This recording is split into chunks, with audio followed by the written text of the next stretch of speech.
नवऱ्याने मात्र मला एकच सांगितलं होतं की जमेल ना, परत यायची वेळ नाही येणार. म्हटलं अशी येणार नाही, फक्त एकच काम करायचं आहे की पुढील जवळजवळ 1.5 ते 2 वर्ष, बिझनेसमध्ये आपण 3 वर्ष म्हणतो, 1000 दिवस म्हणतो, पण 1.5 ते 2 वर्ष माझा पगार घरात येणार नाही आहे, तेव्हा घर तुझ्या पगारावर चालणार आहे, एवढं मात्र तू लक्षात ठेवायचं. दुसरी गोष्ट, 24 तास ICICIमध्ये असल्याने 24 तास मी त्याला कधीच अवेलेबल नव्हते, पण जे काही 2-4 तास तुला मी अवेलेबल आहे ते सुद्धा आता नसणार आहे, हे तुला लक्षात ठेवायचं.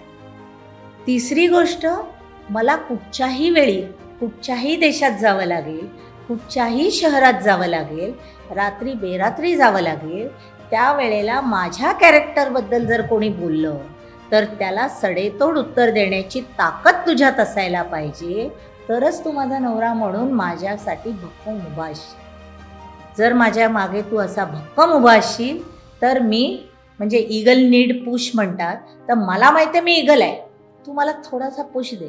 मला तुझ्याकडे पैसे नको, मला तुझ्याकडे काही नको, एक विश्वास पाहिजे. तो विश्वास जर माझ्यावर असेल, मी उडीन. आणि आजपर्यंत मला सांगायला आनंद वाटतो की माझा नवरा प्रत्येक ठिकाणी माझ्या मागे मजबूतीने उभा आहे.